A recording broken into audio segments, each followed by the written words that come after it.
Shalom Elohim, haleluya, puji nama Tuhan. Semangat pagi Bapak Ibu Saudara yang dikasihi Tuhan kita, Yesus Kristus. Jumpa lagi bersama saya Pendeta Samuel Mawuntu dalam Renungan Pagi.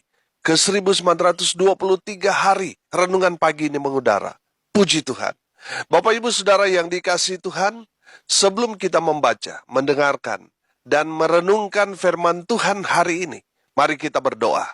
Minta pimpinan Roh Kudus. Kita berdoa. Bapa di surga, berbicaralah kepada kami semua. Pakai firman Tuhan ini untuk menegur kami, menasihati kami, menguatkan kami, meneguhkan iman percaya kami, dan menuntun kami supaya kami terus berjalan di jalan Tuhan yang benar. Dan pakai firman Tuhan ini untuk memberkati kami semua. Di dalam nama Tuhan Yesus yang adalah firman Allah yang hidup, kami berdoa.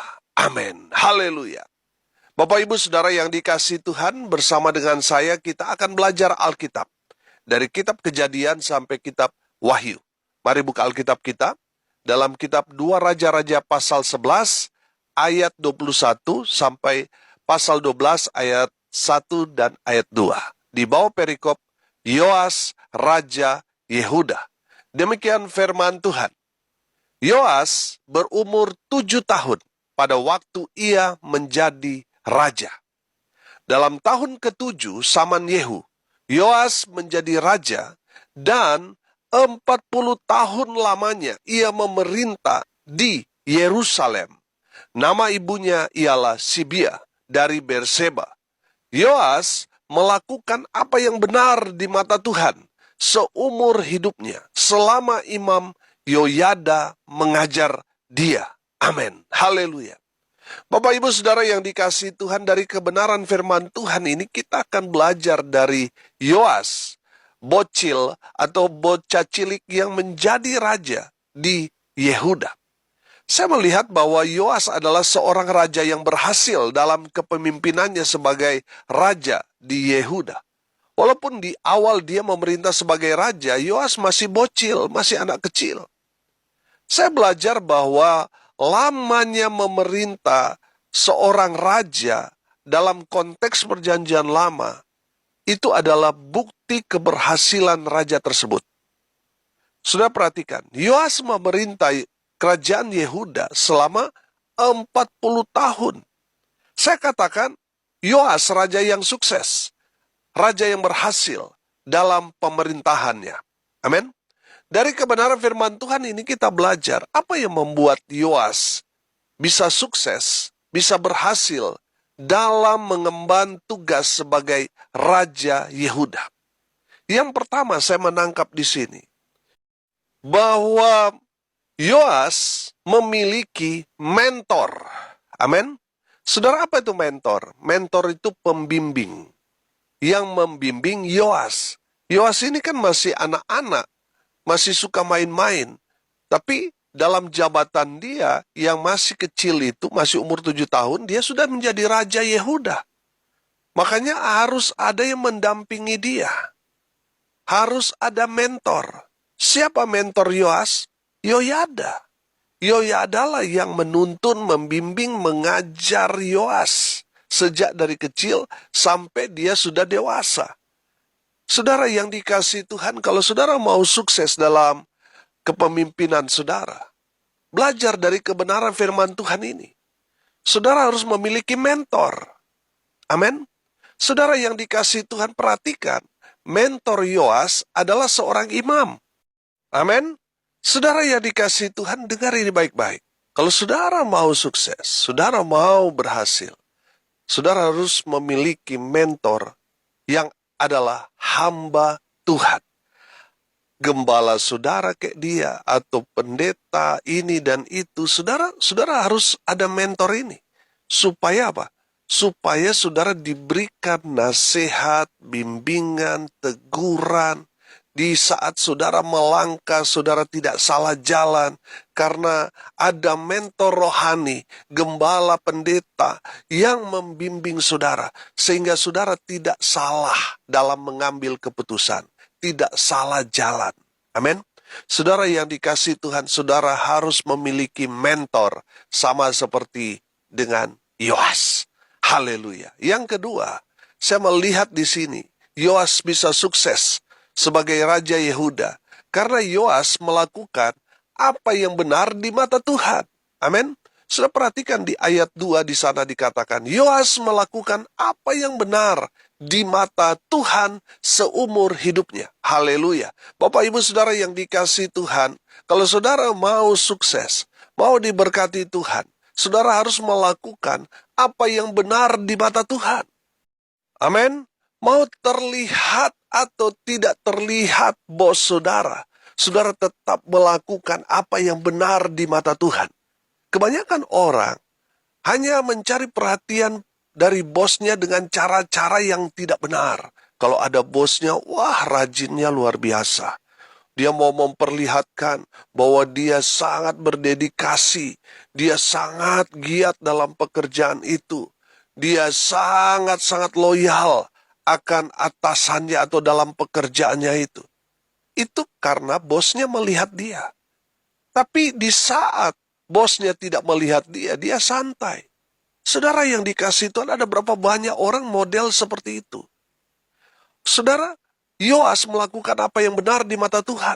Mau orang lihat atau orang tidak lihat, dia tetap melakukan apa yang benar di mata Tuhan. Amin. Saudara yang dikasih Tuhan, jangan sampai kita di depan orang, kita merasa kita paling suci, kita menunjukkan kita orang paling hebat, orang yang hidup takut Tuhan. Tapi di belakang itu, saudara, kita hidup dalam kecemaran, kita hidup tipu-tipu dan lain sebagainya. Saudara yang dikasihi Tuhan, mari kita mau melakukan apa yang benar di mata Tuhan. Mau orang lihat, bos kita lihat atau tidak, tetap kita melakukan apa yang benar di mata Tuhan. Saudara, kita percaya bahwa firman Tuhan berkata, mata Tuhan mengawasi semua orang, baik itu orang baik maupun orang jahat. Mata Tuhan mengawasi 24 jam. Saudara, mungkin dalam pekerjaan saudara tidak diawasi oleh CCTV di tempat saudara bekerja. Tapi percayalah, ada mata Tuhan yang mengawasi kita di tempat terang maupun di tempat gelap. Mau di tempat yang terlihat pantauan dari bos saudara, ataupun di tempat yang paling bawah di muka bumi ini. Mata Tuhan tetap mengawasi saudara dan saya. Saudara mungkin pintar menyembunyikan kesalahan, pelanggaran saudara. Tapi percayalah, mata Tuhan mengetahui. Mata Tuhan melihat semua perbuatan, kelakuan kita. Yang kita sembunyikan sekalipun, Tuhan tahu. Karena mata Tuhan mengawasi kita. Saudara yang dikasihi Tuhan, mari kita mau melakukan apa yang benar di mata Tuhan. Mau terlihat orang atau tidak, kita tetap melakukan apa yang benar di mata Tuhan. Saudara yang dikasihi Tuhan, Yoas melakukan apa yang benar di mata Tuhan. Makanya tidak heran, Yoas sukses. Yoas berhasil dalam kepemimpinan dia sebagai Raja Yehuda. Yoas melakukan apa yang benar di mata Tuhan seumur hidupnya. Haleluya. Yang ketiga, saudara, saya tangkap dari kebenaran firman Tuhan ini bahwa Yoas seorang yang mengandalkan Tuhan. Saudara perhatikan bahwa dia ini masih anak kecil dalam perjalanan pemerintahnya. Peralihan dari anak kecil, remaja, pemuda, dewasa, dan lain sebagainya. Saudara, saya percaya Imam Yoyada mengajarkan dia untuk hidup takut akan Tuhan. Amin. Sehingga Yoyada sejak dari kecil, dia betul-betul mengandalkan Tuhan dalam kehidupannya. Oh haleluya. Bapak Ibu Saudara yang dikasihi Tuhan, saya percaya saudara, orang-orang yang mengandalkan Tuhan diberkati Tuhan, dibuat beruntung dan berhasil dalam segala hal. Amin. Saudara yang dikasihi Tuhan, andalkan Tuhan. Andalkan Tuhan dalam kehidupan kita adalah pertama kali kita bangun, yang kita lakukan, kita langsung berdoa, kita memuji Tuhan, kita baca firman Tuhan, itu adalah ciri-ciri orang yang mengandalkan Tuhan dalam kehidupannya. Amin. Saudara yang dikasihi Tuhan, orang yang mengandalkan Tuhan adalah orang yang memprioritaskan Tuhan di atas segala-galanya. Dalam segala kesibukan dia tetap mencari Tuhan. Itulah orang yang mengandalkan Tuhan. Saudara yang dikasihi Tuhan, orang yang mengandalkan Tuhan adalah orang yang tetap beribadah kepada Tuhan, tetap berdoa, tetap baca firman Tuhan, tetap melayani Tuhan. Itulah orang yang mengandalkan Tuhan dalam kehidupannya. Saudara, ada banyak orang nanti cari Tuhan, nanti mau mengandalkan Tuhan kalau Tuhan sudah tegur dengan keras. Kalau sudah sakit, bangkrut, sudah hancur-hancuran, baru datang mencari Tuhan. Baru mau mengandalkan Tuhan. Saudara yang dikasihi Tuhan, kalau kita masih sehat, kita diberikan berkat-berkat yang luar biasa buat Tuhan, tetap andalkan Tuhan dalam kehidupan kita. Amin. Saudara yang dikasihi Tuhan, orang yang mengandalkan Tuhan, pasti hidupnya akan terus naik, terus naik, terus naik, terus diberkati, dipromosikan Tuhan. Saudara yang dikasihi Tuhan, andalkan Tuhan selalu dalam kehidupan kita. Haleluya. Yang keempat, saya tangkap dari kebenaran firman Tuhan ini. Kalau saudara membaca ayat 4 sampai ayat 5, di sana diterangkan bagaimana Yoas sangat-sangat mendukung hamba-hamba Tuhan. Amin. Saudara yang dikasihi Tuhan, kalau saudara mau berhasil, saudara mau sukses, saudara harus mensupport, saudara harus menopang pekerjaan Tuhan melalui hamba-hamba Tuhan. Dukung pelayanan di gereja saudara. Dukung gembala sidang saudara, gembala jemaat saudara, pendeta yang selalu memberkati saudara, yang selalu menguatkan, selalu berdoa buat saudara. Topang mereka. Amin. Saudara, kalau kita belajar 12 suku Israel, hanya satu suku, yaitu suku Lewi, yang tidak mendapat tanah pusaka. Tugas mereka adalah melayani umat Tuhan. Di dalam kehidupan mereka ada di bait suci. Mereka harus melayani Tuhan melalui umat Tuhan. Saudara yang dikasihi Tuhan, menarik bahwa 11 suku itu, mereka harus memberikan perpuluhan dibawa ke rumah Tuhan. Dan perpuluhan itu dikhususkan untuk hamba-hamba Tuhan. Karena mereka apa? Tidak mendapat tanah pusaka. Saudara yang dikasihi Tuhan, tujuannya apa saudara? Supaya mereka fokus dalam melayani Tuhan, dalam konteks melayani umat Tuhan. Amin. Artinya apa saudara? Artinya 11 suku Israel itu bertanggung jawab akan kehidupan suku Lewi. Kehidupan para hamba-hamba Tuhan. Yoas, saudara perhatikan di ayat 4 dan ayat 5 di sana, saudara baca sendiri, bahwa dia menopang hamba-hamba Tuhan. Amin. Makanya tidak heran Tuhan memberkati Yoas dengan luar biasa. Karena dia mendukung, menopang hamba-hamba Tuhan.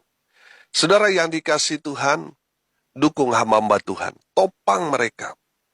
Mereka yang sudah full time dalam pelayanan. Mereka melayani semua jemaat. Jemaat harus memperhatikan mereka. Amin. Dan yang terakhir, saya melihat di dalam kebenaran firman Tuhan ini, nanti saudara baca di ayat 9 sampai ayat 15. Yoas cinta akan rumah Tuhan. Amin. Saudara yang dikasihi Tuhan, Yoas bisa sukses dalam memerintah menjadi Raja Yehuda karena dia cinta akan rumah Tuhan. Dia suruh bangun rumah Tuhan. Dia panggil hamba Tuhan, bangun. Sehingga Tuhan memperhatikan Yoas. Tuhan menjaga Yoas. Tuhan memberkati Yoas dalam kepemimpinannya. Saudara, kalau kita belajar dalam konteks perjanjian lama, rumah Tuhan itu adalah tanda kehadiran Tuhan di tengah-tengah umat Tuhan. Amin. Saudara yang dikasihi Tuhan, Yoas memperhatikan untuk membangun, buat lebih baik lagi untuk rumah Tuhan. Saudara, tidak heran Tuhan memberkati dia, karena dia cinta akan rumah Tuhan. Amin. Bapak Ibu Saudara yang dikasihi Tuhan, hari ini kita belajar dari Yoas, bocil yang jadi Raja Yehuda. Walaupun dia masih bocil, saudara, umur 7 tahun, tapi dia sukses memerintah kerajaan selatan atau Yehuda yang beribu kotakan Yerusalem. Yoas berhasil memerintah kerajaan selatan Yehuda selama 1 generasi atau 40 tahun. Kenapa dia bisa sukses dalam memimpin padahal dia masih anak kecil? Karena dia punya mentor. Dia punya pembimbing rohani, yaitu Imam Yoyada. Perhatikan, pastikan saudara memiliki mentor rohani untuk dapat membimbing, menuntun saudara, supaya saudara berada di jalan yang benar. Amin. Yang kedua, yang dilakukan Yoas, sehingga dia bisa sukses berhasil dalam memerintah sebagai Raja Yehuda, dia melakukan apa yang benar di mata Tuhan. Amin. Yang ketiga, Yoas mengandalkan Tuhan dalam hidupnya. Yang keempat, Yoas mendukung, menopang hamba-hamba Tuhan. Yoas memberkati hamba-hamba Tuhan. Dan yang terakhir, kita belajar dari Yoas. Yoas cinta akan rumah Tuhan. Dia membangun rumah Tuhan lebih lagi, sehingga tidak heran dia diberkati Tuhan dengan luar biasa. Saudara mau sukses, mau berhasil sama seperti Yoas, lakukan apa yang Yoas lakukan. Amin. Mari kita berdoa. Terima kasih Bapa di surga atas kebenaran firman yang sangat memberkati kami. Berkati semua pendengar dimanapun mereka berada. Tuhan memberkati hidup mereka. Masa muda mereka diberkati. Usaha pekerjaan pelayanan mereka diberkati. Hamba berdoa di dalam nama Tuhan Yesus. Tuhan lawat, Tuhan jamah semua pendengar dimanapun mereka berada. Mereka yang sakit, Tuhan sembuhkan. Oleh bilur-bilur darah Yesus, mereka yang sakit disembuhkan. Mereka yang lemah dikuatkan. Mereka yang berduka cita diberikan penghiburan kekuatan dari Tuhan. Hamba berdoa di dalam nama Tuhan Yesus. Mereka yang hari ini berulang tahun, Tuhan Yesus memberkati dengan umur panjang. Kesehatan, kekuatan dari Tuhan menyertai setiap langkah kaki mereka. Hari ini sampai selamanya. Diberkati Tuhan. Hamba berdoa biarlah berkat surga turun memenuhi semua pendengar. Bapak Ibu Saudara yang dikasihi Tuhan, arahkanlah hatimu, pandang kepada Yesus dan terimalah berkat dari Tuhan Yesus. Tuhan memberkati engkau dan melindungi engkau. Tuhan menyinari engkau dengan wajah-Nya dan memberi engkau kasih karunia. Tuhan menghadapkan wajah-Nya kepadamu dan memberi engkau damai sejahtera. Di dalam nama Tuhan Yesus, sumber segala berkat. Bapak Ibu Saudara yang percaya, diberkati Tuhan, katakan, amin. Puji Tuhan. Bapak Ibu Saudara yang dikasihi Tuhan, kalau saudara merasa diberkati melalui renungan pagi ini, bagikan juga kepada saudara-saudara yang lain, agar mereka juga diberkati. Karena untuk itulah kita dipanggil, untuk jadi berkat. Salam kasih dari Bali. Saya Pendeta Samuel Mawuntu. Sampai jumpa besok pagi. Tuhan Yesus memberkati kita semua. Haleluya.